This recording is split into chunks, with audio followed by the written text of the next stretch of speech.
Hello students, this is the platform of distance e-learning and I am your science teacher Sulochana. आज हम discuss करने वाले हैं कि बोर्ड एग्जाम के लिए कैसे प्रिपेयर किया जाए, क्या करें, किस तरीके से हमारे मार्क्स बहुत अच्छे आ जाए। राइट, सिर्फ मार्क्स ही नहीं लाने होते हैं, एक्चुअली तुम्हारे अंदर वो नॉलेज आना चाहिए। हमेशा याद रखना, ये क्लासेस नहीं होती है, these are the steps towards your knowledge. Right, अब कैसे तुम तैयारी करोगे। राइट पहली चीज टाइम मैनेजमेंट, सबसे इंपॉर्टेंट बात होती है टाइम मैनेजमेंट करना। तुम्हें अपना शेड्यूल पता होना चाहिए और सेल्फ डिसिप्लिन आना चाहिए। इसके साथ तुम्हारे पास सेल्फ डिसिप्लिन भी होना चाहिए। सेल्फ डिसिप्लिन का मतलब है कि तुमने एक टाइम टेबल बनाया और तुमने कर लिया है डिसाइड कि आज से मैंने ये टाइम टेबल फॉलो करना है। ठीक है, सुबह तो मॉर्निंग में जोश में टाइम टेबल भी बन गया है और फॉलो करने की बात भी सोच ली, लेकिन रात को जैसे ही 9 बजा तुमने खाना खाया, उसके बाद तुमने कहा चलो कल से स्टार्ट करते हैं। कल एक ऐसी चीज है जो कभी नहीं आता है ना। कल भी हमने यही सोचा चलो कल से कर लेंगे, चलो कल से कर लेंगे, तो ऐसे करते करते तो फिर टाइम निकल जाएगा। राइट, तो सेल्फ डिसिप्लिन होना चाहिए। अगर मैंने सोचा है मुझे आज से ये काम करना है तो आज से ही करना है। आ रही है बात समझ में। टाइम मैनेजमेंट रखो, हर सब्जेक्ट के लिए टाइम बना लो। इस वक्त ये पढ़ना है, इस वक्त ये पढ़ना है, इस तरीके से अपना टाइम शेड्यूल करो। ठीक है, और उस पर अड़िग रहो। ये नहीं कि आज कुछ कल कुछ और परसों कुछ और, चलो आज करता हूं, आज किया, कल फिर सोचा चलो कल तो मैंने पढ़ लिया था, परसों पढ़ लेंगे। तो ये क्या है, this is what self discipline गायब। राइट, तो सेल्फ डिसिप्लिन होना चाहिए, तुम्हें पता होना चाहिए मुझे जो मैंने टाइम शेड्यूल बनाया है ये फॉलो ही करना है। ठीक है, every day you have to follow that. Then prioritize more important topic. सबसे पहले ये प्रायोरिटाइज करो कि कौन से टॉपिक्स बहुत इंपॉर्टेंट हैं। जैसे बायोलॉजी में हेरिडिटी वाला चैप्टर बहुत इंपॉर्टेंट है, sexual reproduction that is very important. 1-2 question तुम्हें उसमें 4 मार्क के 5 मार्क का मिल जाएगा। ठीक है, तो जब तुम्हें पता है ये टॉपिक बहुत इंपॉर्टेंट है, सबसे पहले उसको ही अच्छे से कर लो। ठीक है, ऐसी केमिस्ट्री में तुम्हें पता है acid base salt, metals non metals, दोनों चैप्टर बहुत बहुत इंपॉर्टेंट है, आता ही आता है उसमें से अच्छे खासे मार्क्स का, तो उनको बहुत अच्छे से प्रिपेयर कर लो, पहले ही तैयारी रखो अपनी। ठीक है, तो प्रायोरिटाइज करो अकॉर्डिंग टू द टॉपिक्स कि कौन सा टॉपिक ज्यादा इंपॉर्टेंट है, उसको पहले करो। जो तुम्हें लगता है कि कम इंपॉर्टेंट है, इसमें कम मार्क्स का आता है, तो उसको पीछे बाद में पढ़ना। ठीक है, बट पहले वो पढ़ो जो ज्यादा इंपॉर्टेंट है, जो ज्यादा मार्क्स का आएगा, जिसमें से ज्यादा क्वेश्चंस बनते हैं।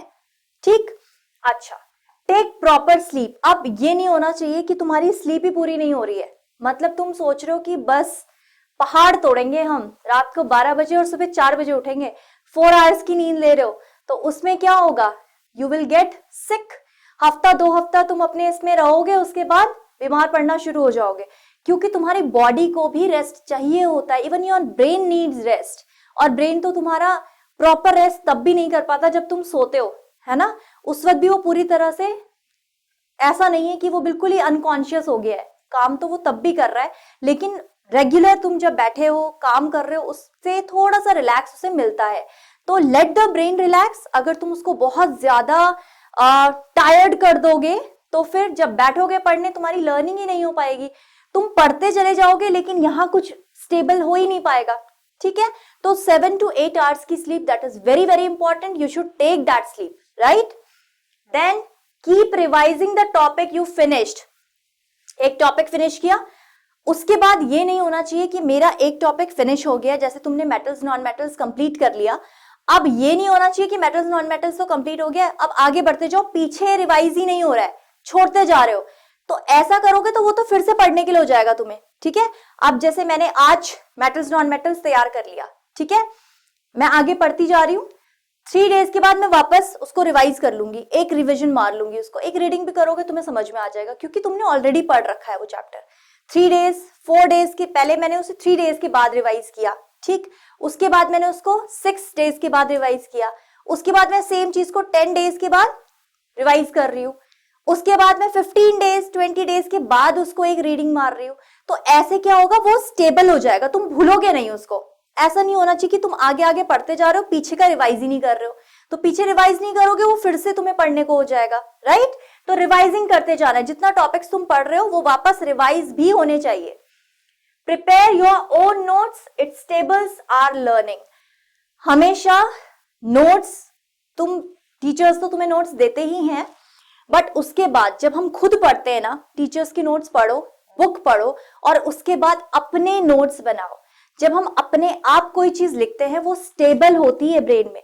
देखो, दूसरे की चीज लर्न करनी पड़ती है, हमें वो मेमोराइज करना पड़ता है जो दूसरे ने लिखा है। लेकिन अगर मैंने वो चीज समझ के खुद लिखी है तो वो मुझे मेमोराइज नहीं करनी पड़ रही है, वो तो मैं खुद से लिख पा रही हूं। अब आ रही है बात समझ में? हमेशा this is the best way of learning. एक बार पढ़ो, टीचर ने जो तुम्हें नोट्स दिए उन्हें पढ़ो, जो बुक में लिखा है उसे पढ़ो और उसके बाद खुद के नोट्स बनाओ without looking here and there. अपने आप तुम्हें जो समझ में आया वो लिखो, उस पे नोट्स बनाओ।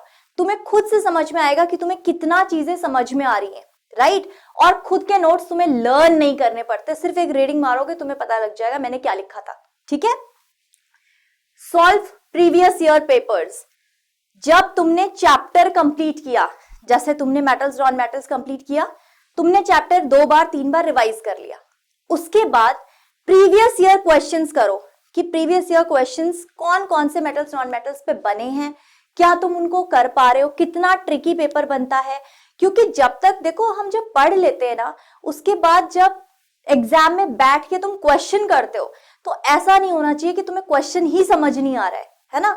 तो उसका बेस्ट वे होता है कि तुम प्रीवियस ईयर क्वेश्चन करो, सैंपल पेपर सॉल्व करो।